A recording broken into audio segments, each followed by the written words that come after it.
here is the final video in this series. What I want you to do is go back and create your nest again. So you're gonna need a little bit of time around this exercise. So here I am, I'm sitting in my chair, I'm surrounded by my pillows. I've got one here on my lap because that feels especially grounding. I've just come out of that grounding exercise where I notice my back against the back of the chair and my seat against the seat. I'm starting to notice some sensations, and believe it or not, I'm feeling really settled right now.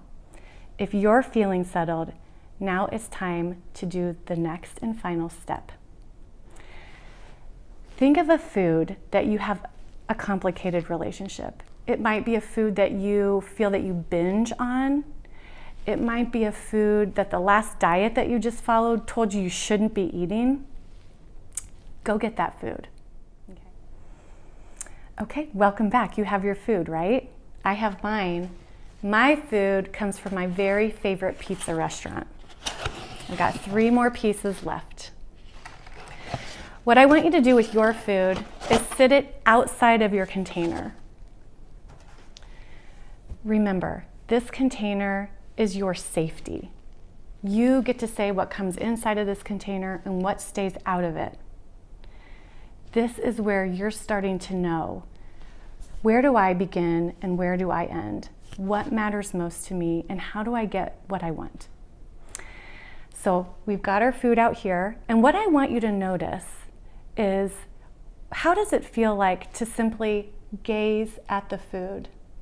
So when you're turning your head to the side, what sensations come up in your body when you notice the food that you really want to eat? And I want you to play around with that a little bit. You can simply turn your head, you can turn your shoulders, and you can even turn your whole upper body. You can put your hand under your chin to support yourself. And as you're doing this, I just want you to notice what comes up in your body, what sensations. And you're already really great at identifying, at naming these sensations.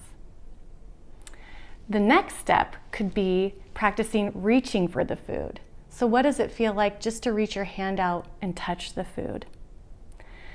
What does it feel like to reach out and grab the food?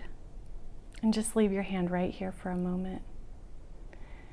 What does it feel like to pull the food in towards you? And if at any moment you start to feel uncomfortable, shame, guilt, a sense of too muchness, that's an invitation to take the food back outside of your container and care for those sensations. And that might just mean putting your hand where those big emotions are.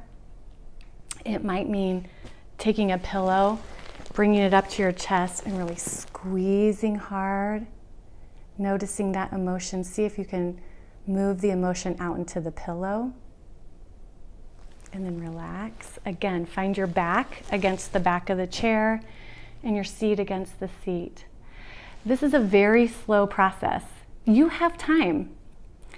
So turning back to the food, another idea is if it feels awkward or wrong for you to reach out with your hand to get the food, you can play around with some simple kitchen tools, like a salad tong.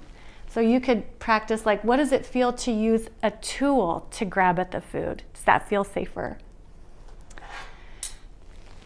As you work with the food and you bring it into your container and outside of the container, all the while noticing the emotions and sensations that come up, you may eventually want to take the food into your hand,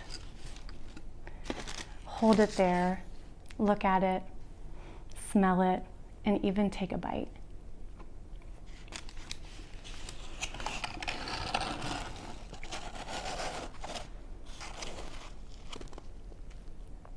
And notice the tongue that tastes the food. And notice the body, the container that receives the food.